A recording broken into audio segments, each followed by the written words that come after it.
Good morning, everyone, and welcome to our session today.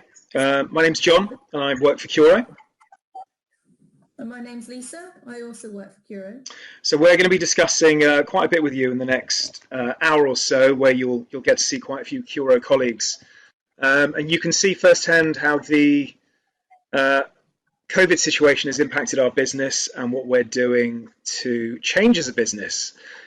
It is an enforced change. We never thought we would obviously be in this position, as I'm sure many of you watching this wouldn't have thought we would have a pandemic this year, but it has driven some changes in our business.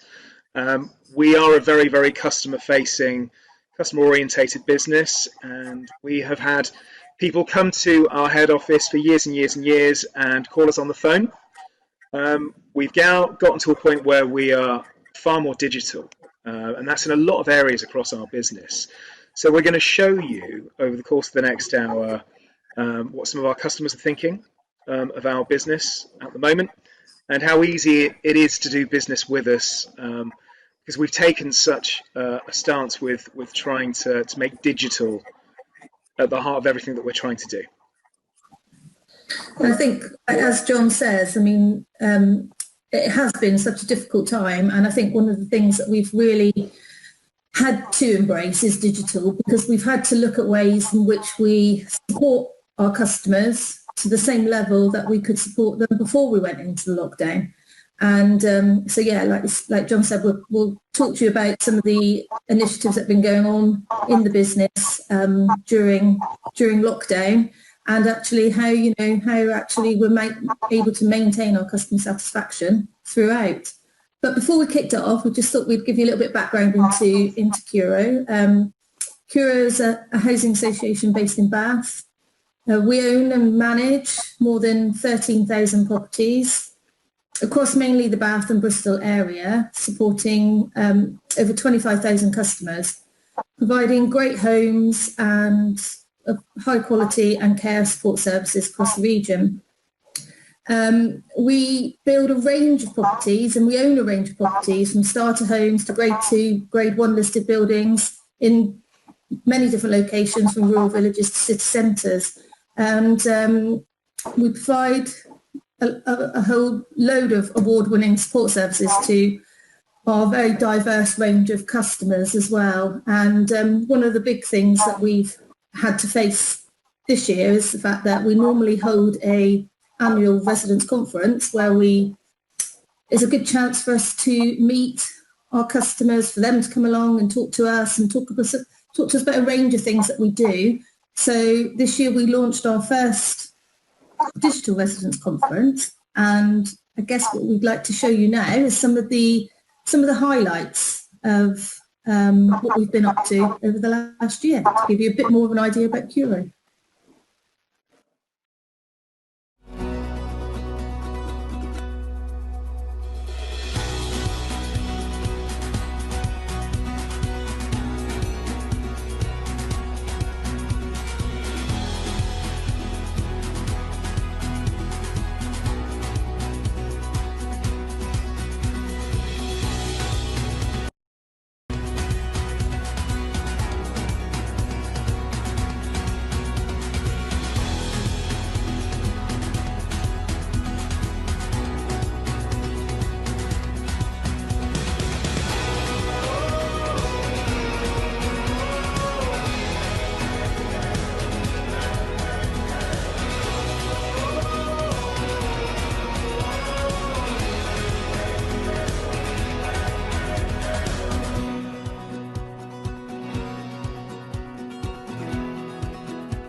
Hi everyone, and welcome back to our little session. I hope you enjoyed that previous little clip. That was a clip that ran through our digital customer conference. We had a number of speakers actually talking about their significant areas within the business and how customers could interact with them.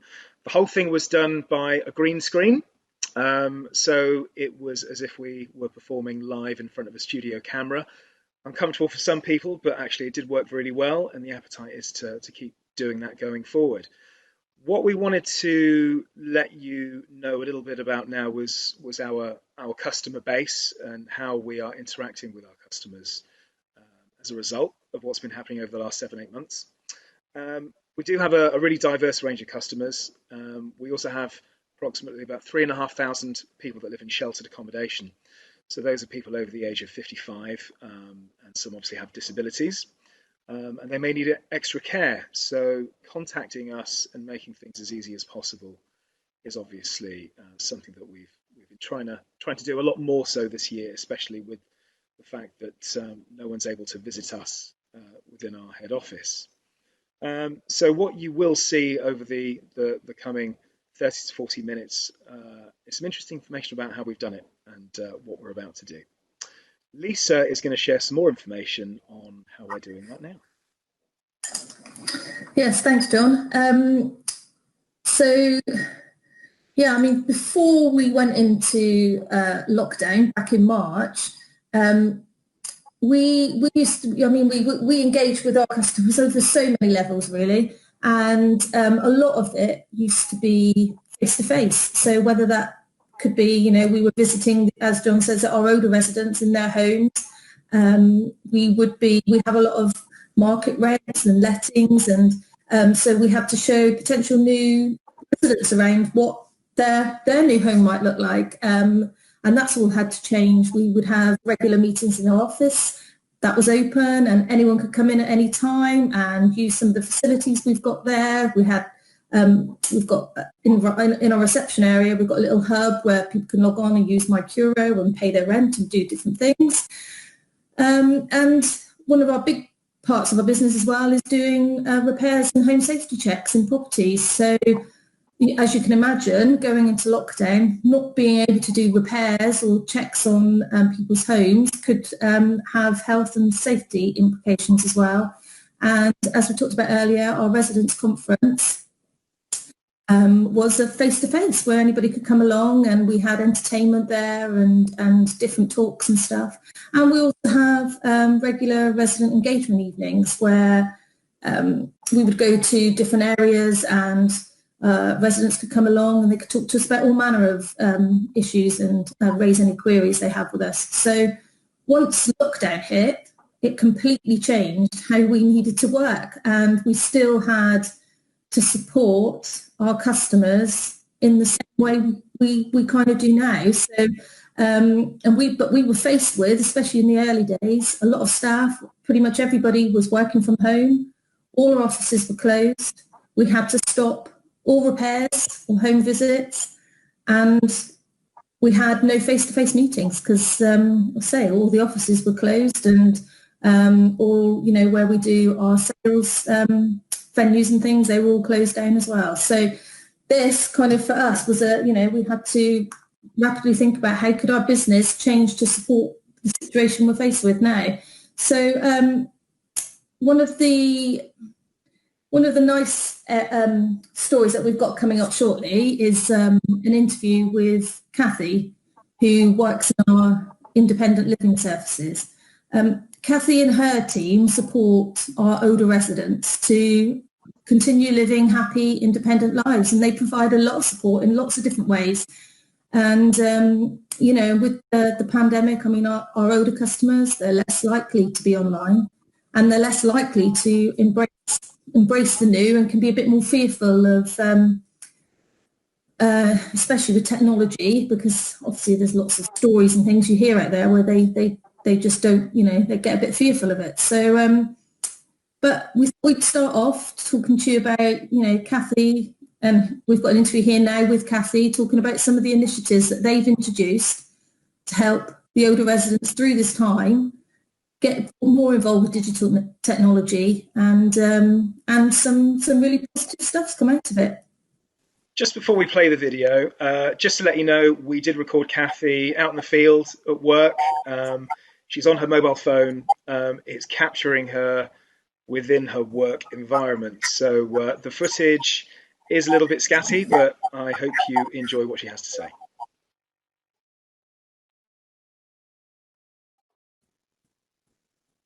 So I think the first way that we introduce our customers to modern technology, if they're not already engaged with it, is to take round some different ways that you can get online. So we've got iPad, we've got smartphones, we've got tablets, and what we do is we support them to look at which one works best for them, and then we show them all the different things that we can do with them. So it could be that they want to be able to Skype family that live away that they've not seen for a long time, or it could be that they want to do their shopping online, or it might just be that they want to have a look at their rent account or play a game. So we show them lots of different things that you can do, and it's basically we talk them through it step by step, and we go as slowly or as quickly as they like, and we'll do several visits, one-to-one visits to support them, and then we do sort of drop in and out from time to time just to see how they're getting on and perhaps introduce something else to them, and that's the way that we find it's worked best. It's quite funny when you turn up, they actually don't really want to see us anymore, so because they're so engrossed in what they're doing that they'd rather play on their iPad or tablet than engage with us. We've got one lady who absolutely adores Candy Crush and now plays with other family members. So it's a really good way for them to socially interact with people. And we've got quite a number of customers that now do their shopping online. We did have a bit of difficulty getting slots to start with, but now they've got their regular slots. So again, that promotes independence for them, because it means that whilst they're not able to go out and do their shopping, they can actually wander around the virtual supermarket, if you like, and they can choose what they want to buy and what they want to eat. So it's another way of giving them independence to do what they want to do, even if it's in a different world, if you like. Yeah, so digital workshops don't work for everybody, but some customers absolutely love it, because it's somewhere where they can come and they can socialise with others, and they bounce ideas off each other, and they'll all help each other out when they're stuck too. So we were running classes of about 6 people, and again we brought all the different types of technology. So depending on people's sight or dexterity with their hands, it depended on what worked better for them. But we would run a little class where we would give them a little task to do, and then they'd all set about doing it.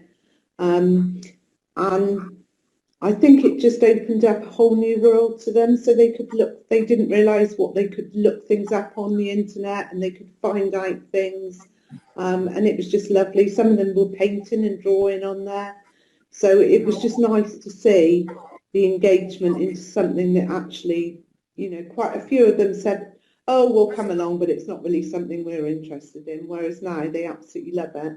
And it's been quite difficult, because obviously during this period we haven't been able to run our hubs, because we have to make sure that everybody's safe, so they're closed, which is why we've gone back to the one-to-one support with our full PPE, if that's what people want.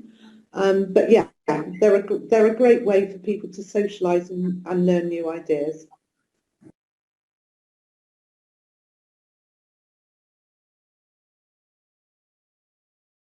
So yes, so we have supported customers to be able to purchase their own equipment. We've helped them to get broadband in. We've also had families who have been so impressed that they've supported their families to do this as well. An example is one of our gentlemen who was well into his 90s, who came along and realised that he could actually Skype his family, who lived many, many, many miles away in a different country. So he actually got to speak to his great-grandchildren for the first time and was so impressed that he wanted to get his own iPad, and he now has regular calls every week to his family who live a long way away, and manages to speak and see the children. And even now you can see it. He's so delighted by it, and it's just opened up a whole world that, family that he thought he would never get to see, that he can now see. So that's one of our lovely stories to come out of the work that the teams go out and do. Okay, so welcome back. I hope you enjoyed that little interview with Kathy, who was in the field doing her job on the day. We gave her a surprise, asking us to do a quick interview with us to let us know what she was doing to support our elderly population in sheltered housing. We're now going to shift from that a little bit and talk about the main office and the contact team, which is where I work and where Lisa also works, in trying to push digital forward a little bit more with our customers. Odd time for us as well during the pandemic. As you can imagine, obviously during lockdown, all of us had to work. So being business as usual was quite difficult for us in a lot of ways. Firstly, our advisors had to have laptops, headsets and mobile phones in which they were able to support and answer all of our customer queries. It became the norm for quite a while, and some of our members of staff do continue to work from home. In these really, really challenging times, it's often obviously easier to do that. We do have a selection of people that are working from the office. But what I'm about to show you is a really interesting graph which gives you an idea of how we have increased digital activity across all of our channels, and you can see the upturn.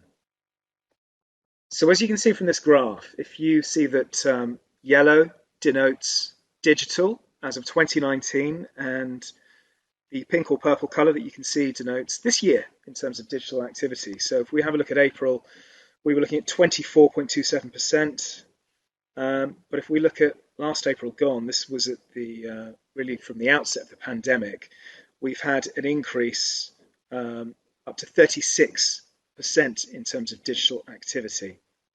In terms of the calls that we've received, they obviously had spiked due to concerns over, well, you can imagine, welfare, occupations, job losses, repairs not going ahead due to the pandemic.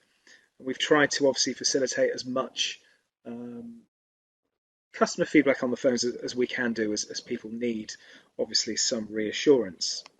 Looking through to June, you can see that the figures and the numbers are actually quite steady in terms of all the activity. And as of August, we're pleased to say that 43% of all of our interaction that's come through to the contact team is actually by a digital channel. Phone calls do remain the same in terms of activity, but it is becoming significantly lower. So within time, we are predicting that using MyCuro to book online repairs, book antisocial behaviour issues or complaints, do various things like book their electric and gas safety checks, the volume of contact through our telephone channels will actually decrease slightly as well. Now, in terms of digital contact, it's not just MyCuro, so I include within that the use of WhatsApp, the use of email, and we also have a web chat live facility where people can talk to us. Our advisors are able to handle 3 to 4 live chats at one time, enabling us to be a bit more productive and helping us to flex our resource by focusing a little bit more heavily on digital. Now, in terms of customer satisfaction, we looked at the results in terms of how our customers felt about digital contact, and some of them were actually quite surprising. So we recently did a survey and did some research for things like routine repairs, both by phone and online using our MyCuro customer portal. This was an interesting piece of research that we did with our customers, mainly raised on routine repairs. So that could be something like a dripping tap or a blocked toilet or something like that to that effect. What we had a look at was the customer satisfaction through both channels. So MyCuro raised repairs would be on a digital basis.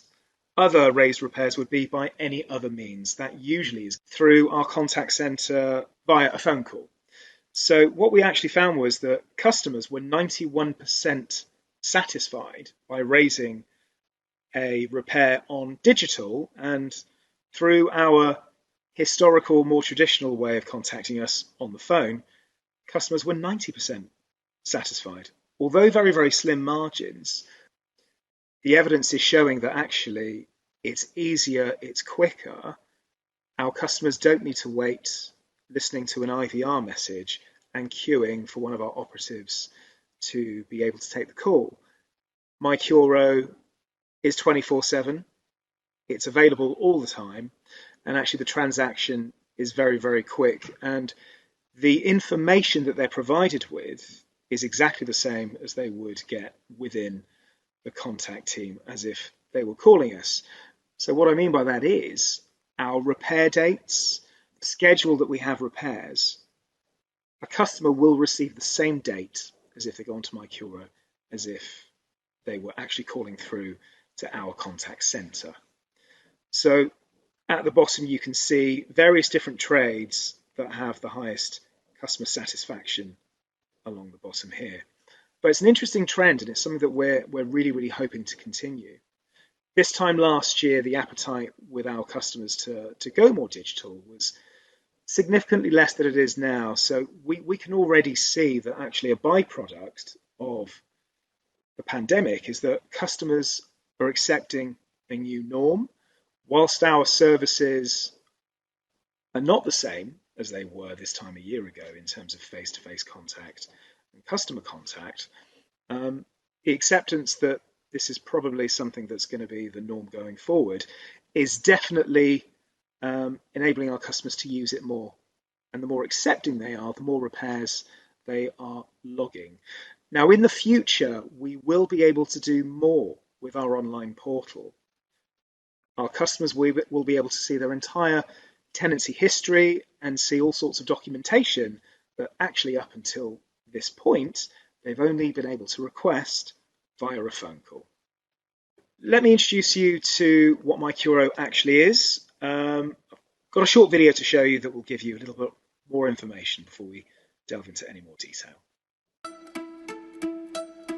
You can now access everything you need to manage your Curo account through our new secure customer portal, MyCuro.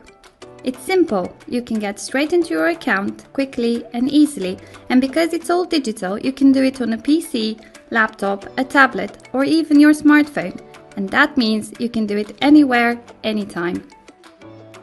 As a busy mum with 2 small children, I'm always on the go. But sometimes I need to check things like my rent balance or find something out about my tenancy. Using the portal means I can look at my account and make secure rent payments on my tablet either in my lunch break or once the kids are in bed.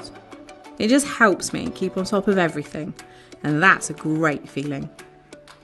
The best thing for me is I can report any jobs that need doing at my property, book and manage appointments for the repairs, and I can check on the status of a repair job if it can't be sorted straight away. It gives me peace of mind to know what's going on and that Curo have got it covered. And I can do it when it suits me. I don't have to wait until Curo open. With MyCuro, they're always open.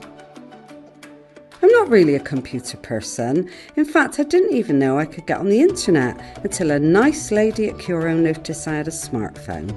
It turns out I can access MyCuro with that.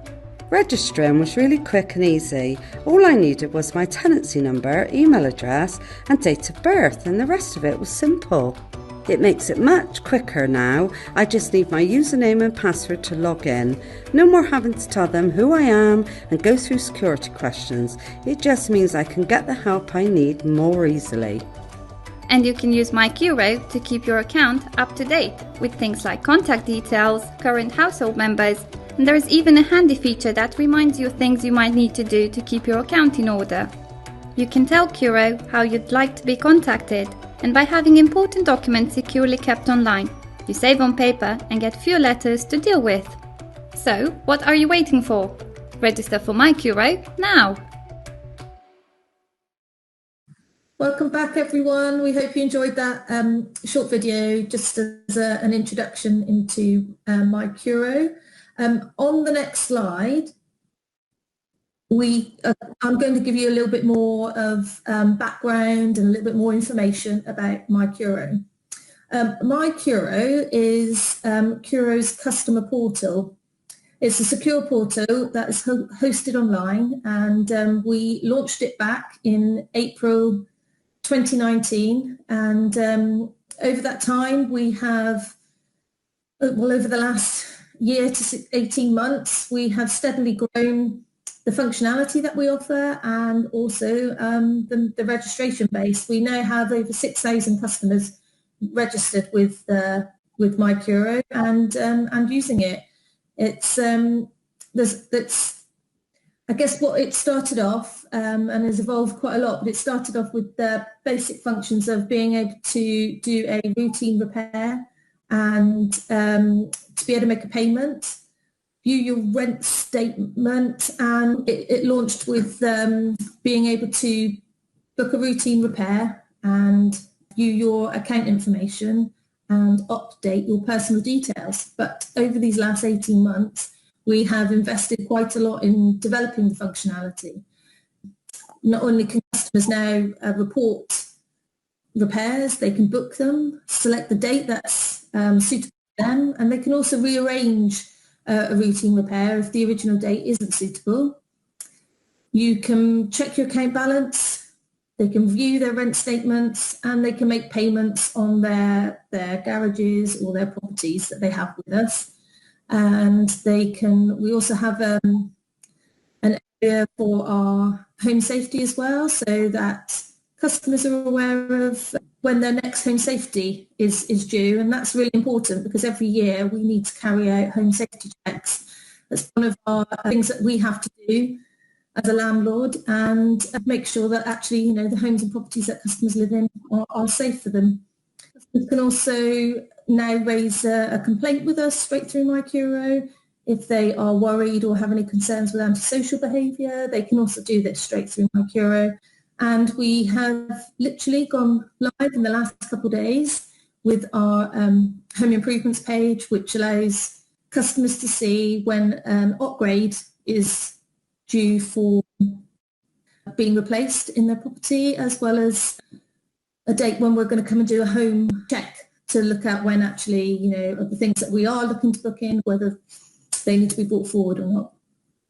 But rather than me talk you through all the different things that you can do on MyCuro, we thought we'd give you another little video to give you an introduction to a little guide through all the different functionality that you can see and do and interact with on MyCuro.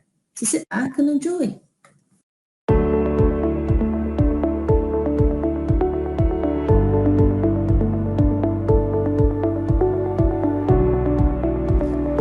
This is the MyCuro login screen. To log in, enter your email address and password and click the login button.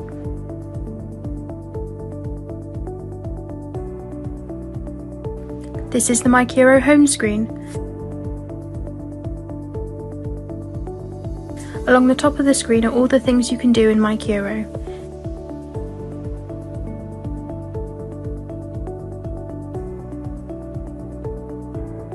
Here you can see a summary of your accounts and their current balance. Click Show More to see more information.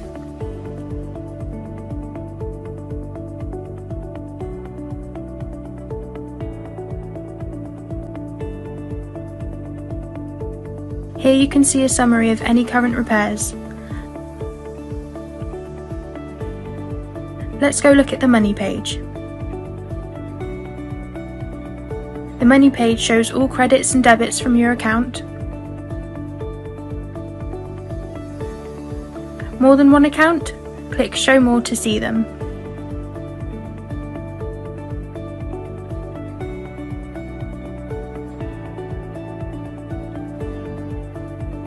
You can also pay your rent by clicking the Pay button.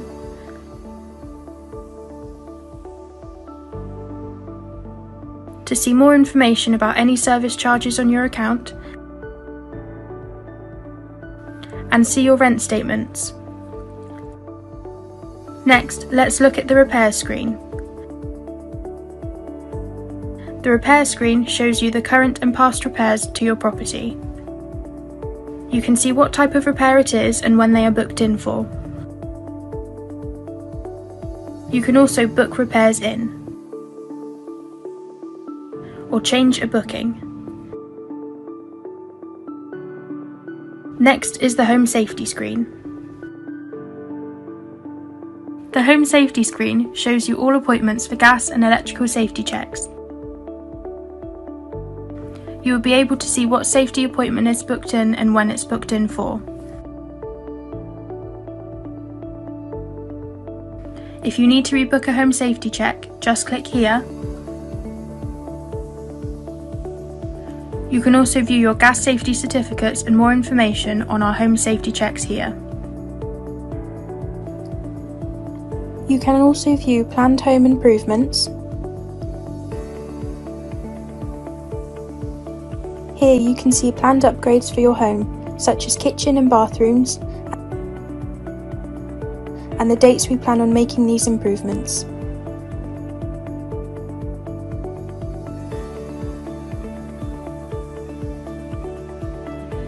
Next, let's look at the inquiries screen. On this page, you can see the status of inquiries you have raised with us.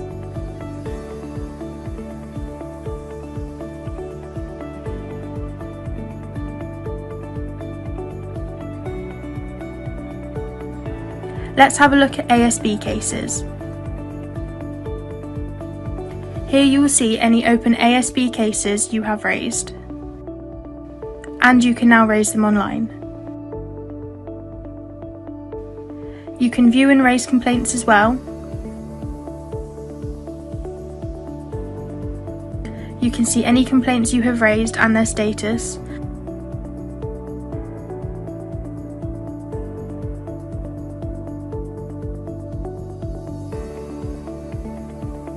And raise a new complaint by entering your complaint and clicking submit. Next is the My Details screen. My Details lets you view the basic details we have for you, such as name, date of birth and national insurance number. You can amend your telephone number and next of kin details by clicking the pencil. The last screen is the Contact screen.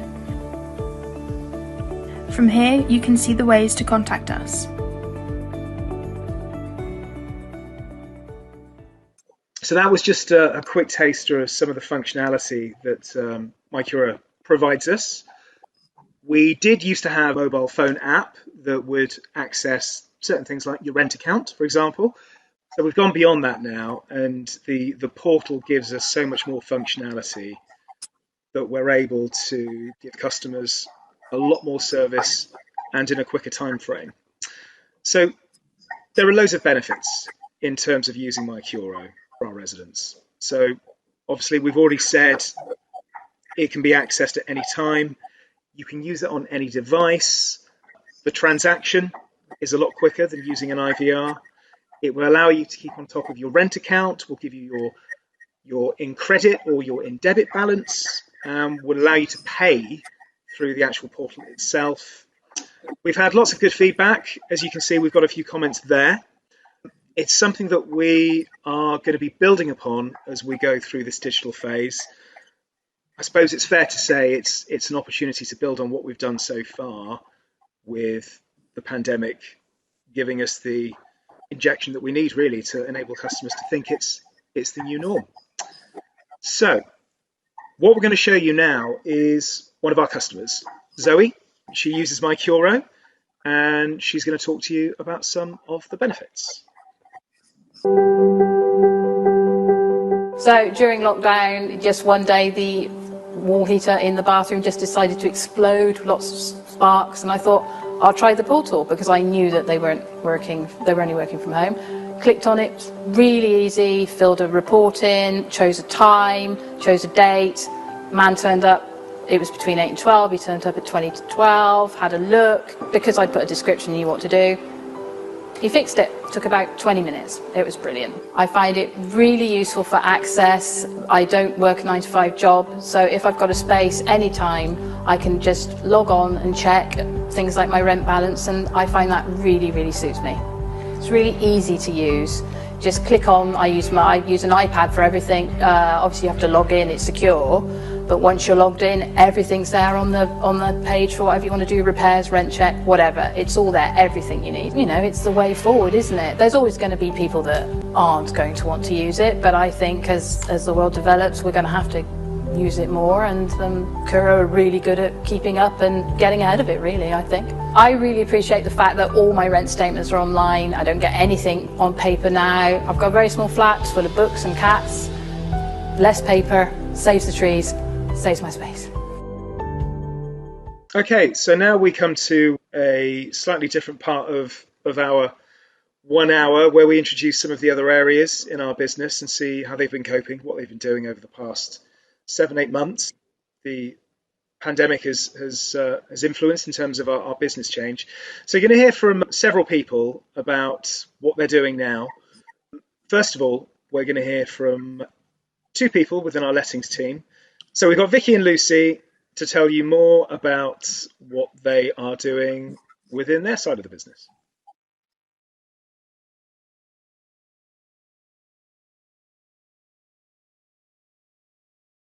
Lockdown has affected our team, like most teams, in that we've gone from being a predominantly office-based team to having to work remotely, although the lettings negotiators did spend a fair amount of time working remotely anyway while they're moving from lets to lets.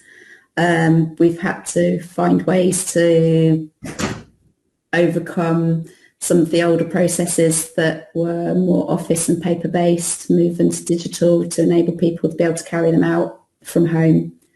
The biggest change has been in the amount of customer contact that we've had. Previously, we would have had a lot of face-to-face customer contact through the application process, the interview process, viewings, collecting keys, signing up. We've had to adapt this and push on to remote or digital ways of carrying out these tasks instead at the moment, and do a lot of work obviously internally on communicating across the team to keep the service going. For digital viewings, it's predominantly a virtual video that will be carried out by the lettings negotiator, trying to show as much as possible of the property.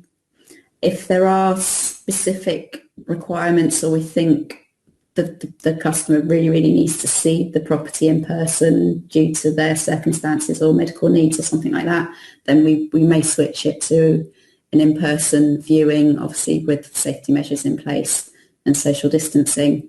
But on the whole, it's the virtual viewing. Yeah. And with that, the customers can also have sort of a live viewing, as in the negotiator will go to the property and video call them so they can walk them around it, almost a little bit like through the keyhole. They'll walk them room to room. They'll answer and ask questions live. They'll be able to give them room measurements. They'll be able to zoom in on things that the customer wants them to zoom in on, tell them a bit more about certain rooms. So it is still interactive. And it certainly is still, you know, every question that a customer would have been able to ask live at the property, they are able to do that still now, but just virtually. I think there's some appetite for the customer. The team are very customer driven. It's why they got into their roles in the first place. So they do miss some of that face-to-face customer contacts. Throughout the process of turning completely sort of remote and digital, there are areas that maybe going forward we might need to go back face to face, but that, you know, those would be tweaks made as and when it's safe to be able to do so. But yeah, so that's what I would say.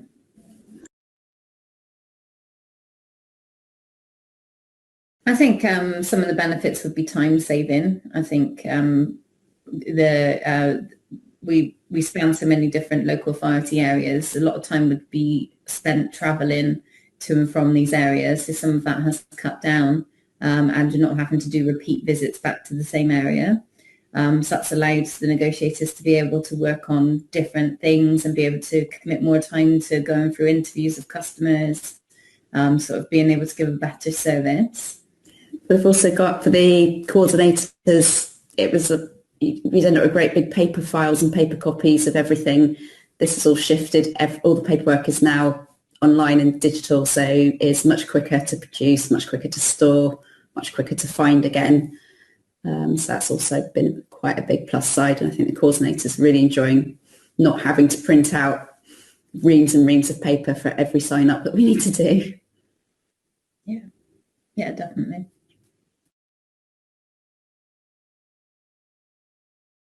I think on the whole, our customer satisfaction remains high. So people are still satisfied with the process, the colleagues and the properties. I think on the whole, yes, the answer is yes, they have been satisfied. Some of the feedback has been around, being able to receive the keys when it's convenient for them, being able to still have a single point of contact with a negotiator or a coordinator to be able to get answers to what they need. I think the viewings would be where people would want to maybe have more live physical viewings. But I think that's on the whole the main area. And I think for the team, they always like to hand the keys over to the customers as well. So there might be just some miss there to sort of close the loop at the end of the let. But on the whole, I think the feedback has been positive. And we've been performing really well in line with that at the same time. So we seem to have found a good balance. So future projects for the lettings team, at the moment, we're looking at whether we can install sort of like a front end digital based software system that will enable customers when they get to the application stage, they'll be able to load everything up. They'll be able to see where they're at in the lettings process, more live time as well. They'll be able to access it whenever they want to rather than during office hours. And that will also sort of help the negotiators and the team behind the scenes to deal with the administration of the letting service. So hopefully that will make it a super smooth digital process for us.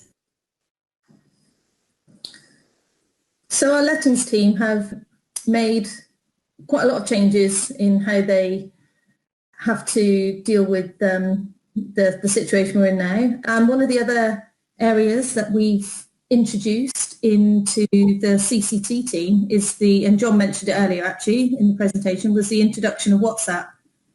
So this is kind of looking at, how we provide digital service choices that customers are using at the moment. So, and moving with the times and making sure that we're making it that they can communicate with us in the ways that they want to. So actually the introduction of WhatsApp was responding to what our customers wanted and needed. And actually we launched it back in February, but that was just before we went into lockdown, and it's provided a really good way for customers to get in touch with us. It's really easy for them to use, and so far we've received over 1,000 messages through WhatsApp alone, and so it's a really easy channel for them to communicate with us. And one of the benefits of using WhatsApp is that it allows customers to send us photos and videos, and this is really useful when it comes to our repairs, for example. So being able to see images of the repair problem allows us to diagnose repairs much more easily. It allows us to kind of, identify actually what might need to be done before the tradesman gets to you. And it also means then that the tradesmen come equipped with all the right parts and the tools that they need, helping us to do a first time fix on the customer's home. And that is always our aim, is to be able to do that first time fix rather than have a job that's part done, that has to be waited on for more parts and everything before we can come back into your home. So WhatsApp has actually proved to be one of our little digital successes that we've introduced this year. We're now going to move on to Tom Box. He's our resident engagement manager, and he's going to talk us a bit about what they've been up to. And actually, a big part of his job is getting out there and meeting the customers. He organises the residents' conference and the resident engagement evenings. So that's all had to go digital. So let's hear from Tom and the difference and the changes they've had to make to keep engaging with our customers. Hi, my name's Tom. I'm the Resident Engagement Manager here at Curo. COVID has had quite a big impact on resident engagement. Prior to lockdown, we were having regular engagement sessions with customers, both here and out in our communities, across a range of topics and different services. The lockdown period has presented its challenges in the fact that we can't meet customers face to face. So we've had to switch a lot of our digital engagement groups, over into a digital capacity, whether this is on Zoom or Gmeet, or we have people dialing in. So it's been a big challenge for some of our customers to become digital. A lot of them enjoy face-to-face engagement, that chance to have a cup of tea with us, tell us what's good, what's bad, and everything in between. So having them on the other end of a Chromebook, a netbook, a tablet, a phone, has presented its challenges in its own right. We've had to do a lot of training with our customers, getting them digital ready, teaching them how to use Zoom, how to play with a camera and microphone, how to log into Gmeet, and how to access meeting software that they've never used before. We've also had a lot of success with people using mobile phones and tablets from their homes. The biggest challenge to us has been that access to technology barrier, and trying to identify those customers that can engage in a digital way. We could have never foreseen what's really happened this year. Obviously, COVID has taken a big impact on the team, but our priority has always been to keep residents safe and updated on what we're doing, whilst providing key groups and opportunities for them to engage with us.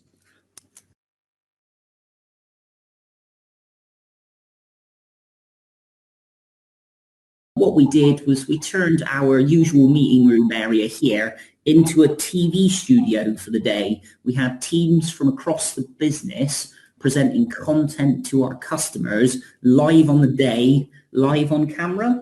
The content was streamed out across Facebook, across our YouTube channel, and through Zoom webinar. So we had 10 different teams throughout the day, on from 10:30 in the morning through till 6:30 p.m. at night. And we used lots of different social media accounts to promote the event throughout the day. We sent out emails to all our customers reminding them of what content was on when, and it was basically an opportunity for customers to drop in on us on the content which they were interested in. There was no pressure to join us all day, but if customers wanted to, they could.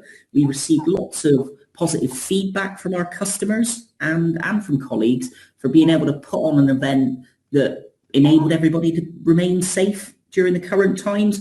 People were able to beam in from home. They were able to use their phone on the school run to log into the event. They were able to just literally sit at home, comfort of their own home on the sofa, on their iPad, and tune in. We had some of our older customers get help from our ILS service to tune in from home. So we had some of them set up on the YouTube channel on their TVs. So they were able to sit at home and watch us all day. But the event itself presented challenges. Obviously, we'd normally do an event that scale on a face-to-face basis. We'd have a large marquee up. So the lockdown presented us with a challenge in itself to organise the sort of showpiece engagement event in a digital way. My role here as the resident engagement manager is to try and pull all of that content together and motivate the teams to produce something that is not only high quality but able to be accessed by a majority of our customers. So we chose 3 platforms. We saw a majority of our customers join us through Facebook, just because there was no registration details.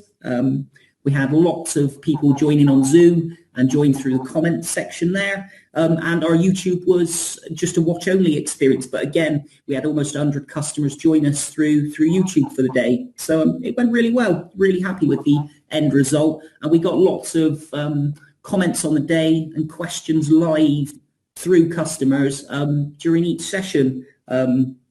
Teams provided customers with an update on what they've been doing during lockdown, an update on what's coming up for the next 6 months, and most teams finished their sessions with 10 minutes of Q&A. We've seen services cut, some services have been reduced, and some are still not back to normal yet. But on the whole, engaged customers have been grateful for our response during lockdown. We set up a COVID-19 guidance group. This was a set of customers and 2 of our exec members of staff. It's been well attended. We've had between 10 and 15 customers at these sessions. We've used these sessions as a way to get customer reaction on what our plans are going to be. They've acted as a sounding board for our ideas. We've discussed how we react to the changes in policy and what services we implement and when. The group has been, what's the right word I'm looking for? The group has been essential for us in terms of making sure we get our services right and making sure that we're aiming things at the right level. I think the biggest benefit for us has got to be the ability to engage a wider audience. We're able to capture those people that are at home. We're able to get those people that are on the move. We're able to, it's just an easier way of engaging with people. It's not so rigid in the fact they've got to be there at set time. They're sort of locked into a meeting room. They're sat there with us. They can be on the move. There's a lot more flexibility. And I'd say it's an easier reach for us. There is a little bit more prep work in getting people ready for digital and making sure they can access the right software, they can access the tools. But once we've trained somebody to use Google Meet, Zoom, etc., they're then set up to engage with any of our engagement groups and any of the things that we offer to our customers. So from my perspective, the ability to reach a wider audience is key there.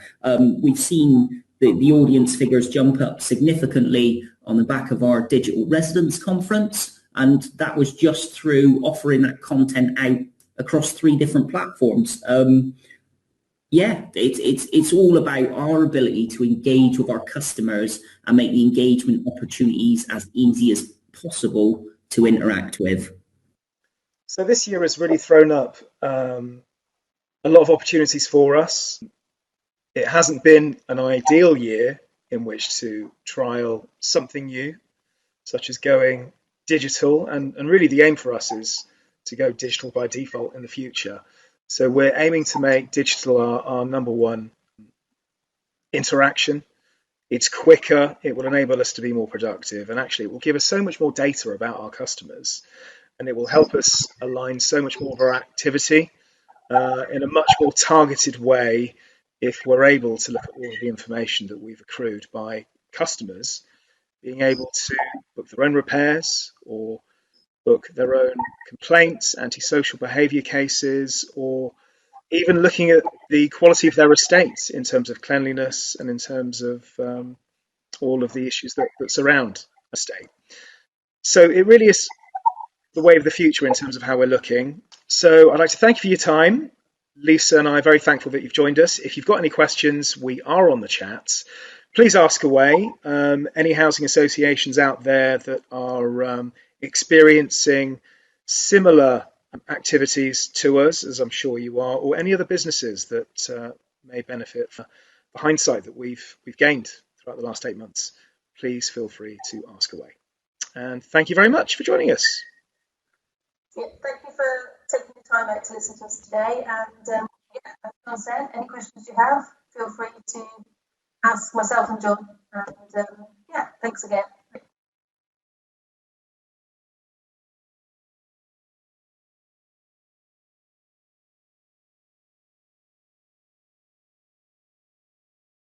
Absolutely fantastic. Okay.